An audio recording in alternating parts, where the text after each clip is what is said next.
ஒருமையுள் ஆமைபோல் ஐந்தடக்கல் ஆற்றின் எழுமையும் ஏமாப்பு உடைத்து என்றும்.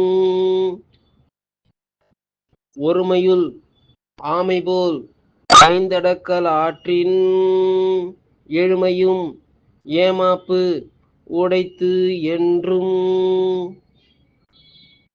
ஐம்புலன் வழியாக கற்கும் கல்வி ஐம்புலன் வழியாக கற்கும் கல்வி எக்காலத்திலும் ஏமாற்றாமல் உதவுமே.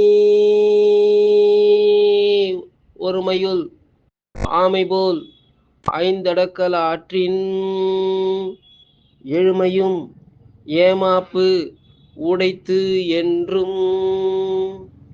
ஒருமையுள் ஆமைபோல் ஐந்தடக்கல் ஆற்றின் எழுமையும் ஏமாப்பு உடைத்தது என்றும்.